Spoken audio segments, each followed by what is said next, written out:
how do we invite our boys to this invitation of masculinity, to become men? I've invited Mark Hancock, CEO of Trail Life USA, a wonderful, wonderful organization that has poured into many young boys that have become men.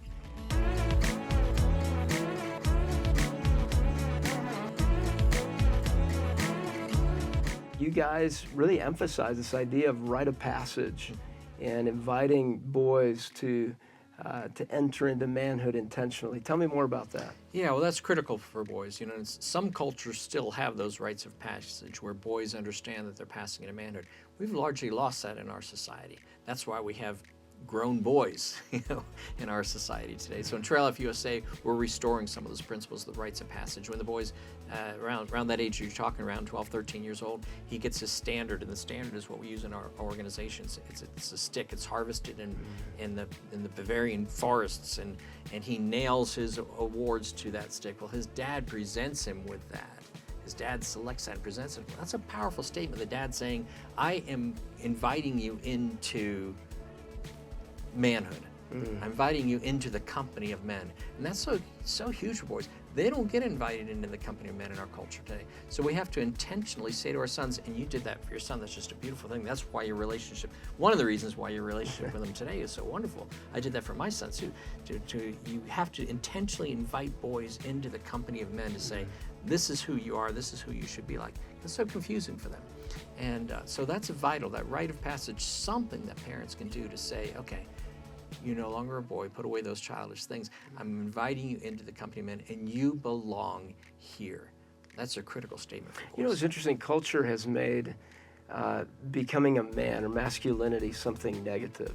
In fact, when they interviewed young men in this study out of United Kingdom, 4 out of 10 boys said it was negative. Masculinity had a negative context.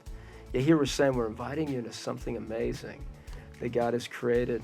What does God call young boys into when he's saying you're becoming a masculine, a man? Yeah.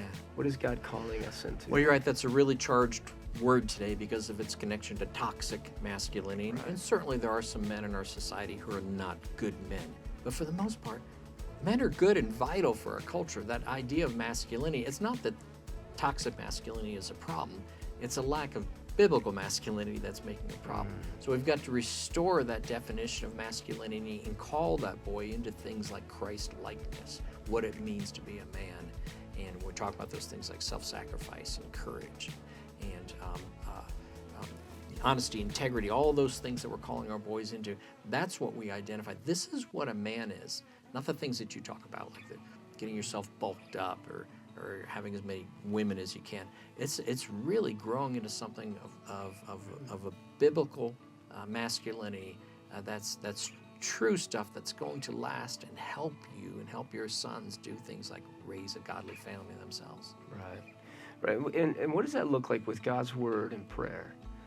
When God calls us to be men of God and to be leaders in our homes, what does that really mean for us?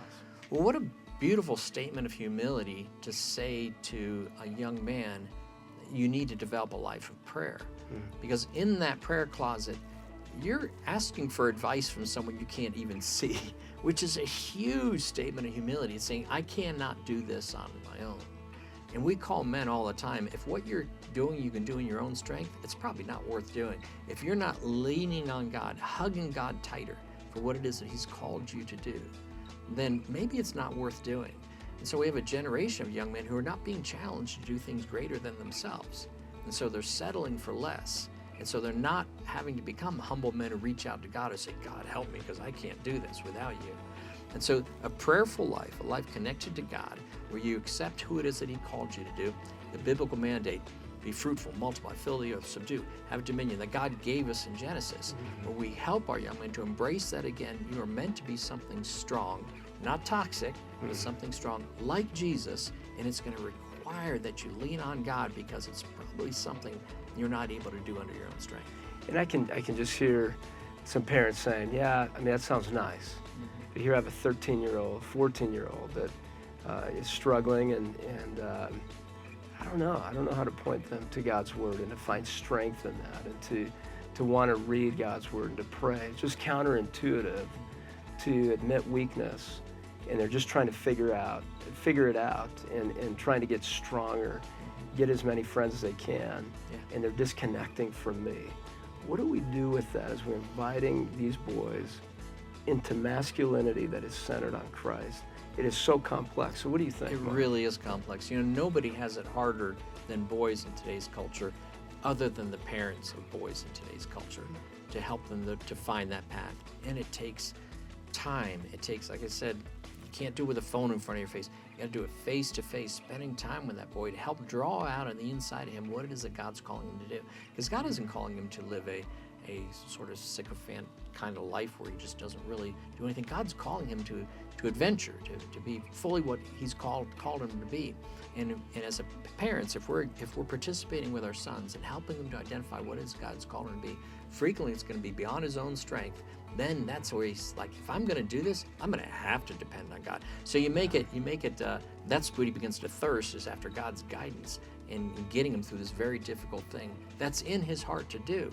So it is complicated, but when we can make that kind of connection with the hearts of our sons, they will embrace the things that God's calling them to do. They'll do the difficult things, and in that, they'll have to be humble because they've got to count on God. In one way I've attacked this with my son, and in counseling I'll bring it out as well with boys, is I'll say, what are you so afraid of? I just call it out. Everybody has a fear. What are you so insecure about?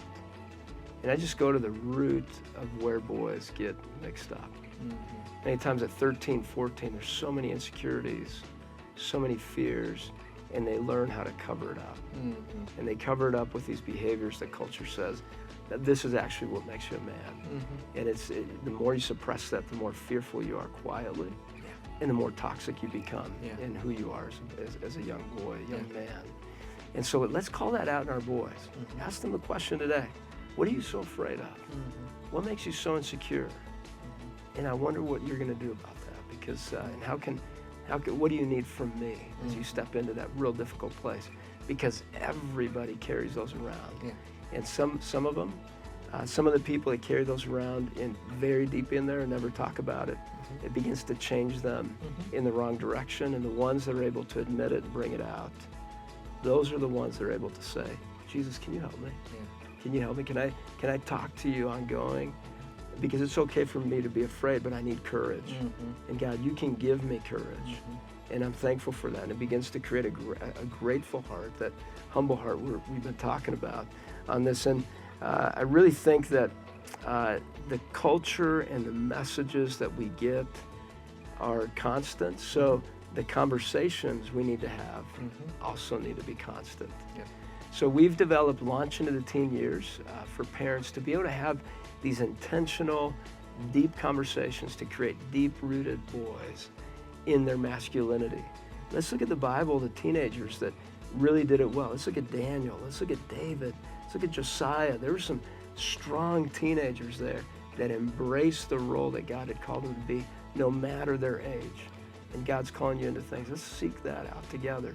Mark, thank you for being in this conversation with me. I always love what you guys are doing at Trail Life USA. Thanks for being with us.